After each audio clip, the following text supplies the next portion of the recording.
Hi friends, welcome to my channel. నేను June 3-4 తేదీలలో అంటే ఈ 2026 సంవత్సరంలో తిరుమల తిరుపతి దైవ దర్శనానికి వెళ్ళినప్పుడు అక్కడ అనేకమైనటువంటి టెంపుల్స్ ఉన్నాయి.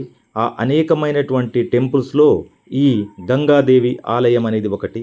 తిరుమల నుంచి ట్యాక్సీ ద్వారా కానీ బస్సు ద్వారా కానీ తిరుమలలో అడుగుల వెంట ఈ గంగాదేవి ఆలయాన్ని మనం చేరుకోవచ్చు.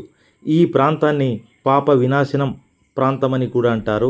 ఇక్కడ వచ్చేటువంటి గంగా జలంలో స్నానం చేసి ఆ నీటిని త్రాగి అక్కడ ఉన్నటువంటి గంగాదేవిని మనము దర్శించుకొని కొబ్బరికాయలు కొట్టి కానుకలు ఇచ్చి మన యొక్క మొక్కులు తీర్చుకోవచ్చు. మరియు కొన్ని పుణ్య ఫలములు పొందవచ్చు. ప్రకృతి నిలయములు, పచ్చని ప్రకృతి నిలయంలో వెలిసినటువంటి ఆలయం ఎంతో ఆహ్లాదకరం.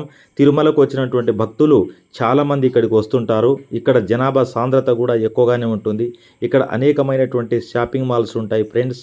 ఇక్కడ మనము ఆయుర్వేదిక్ మందులు, శ్రీవారి యొక్క ఫోటోలు మరియు చిన్నపిల్లలు ఆడుకునేటువంటి బొమ్మలు, పెద్దలు కొనుక్కునేటువంటి గంధము మరియు అనేకమైనటువంటి మనము ఇంట్లో ఉపయోగించేటువంటి వస్తువులు, రకరకాల వస్తువులు ఇక్కడ ఉన్నటువంటి జాతరలో మనం కొనుగోలు చేయవచ్చు. రకరకాల రుచికరమైనటువంటి తినుబండారాలు ఇక్కడ జాతరలో ఉంటాయి ఫ్రెండ్స్. ఇక్కడ జనాభా కూడా బాగా ఉంటుంది. పచ్చని చెట్లు ఫ్రెండ్స్, పరిశుభ్రమైన స్వచ్ఛమైనటువంటి గంగాజలం వస్తుంటుంది. అక్కడ స్నానం చేసి కొబ్బరికాయలు కొట్టి మన యొక్క పాపములు పోగొట్టుకొని పుణ్యఫలములు పొందవచ్చు ఫ్రెండ్స్. నా ఛానల్ను సబ్స్క్రైబ్ చేయండి friends. Thank you friends, again thank you.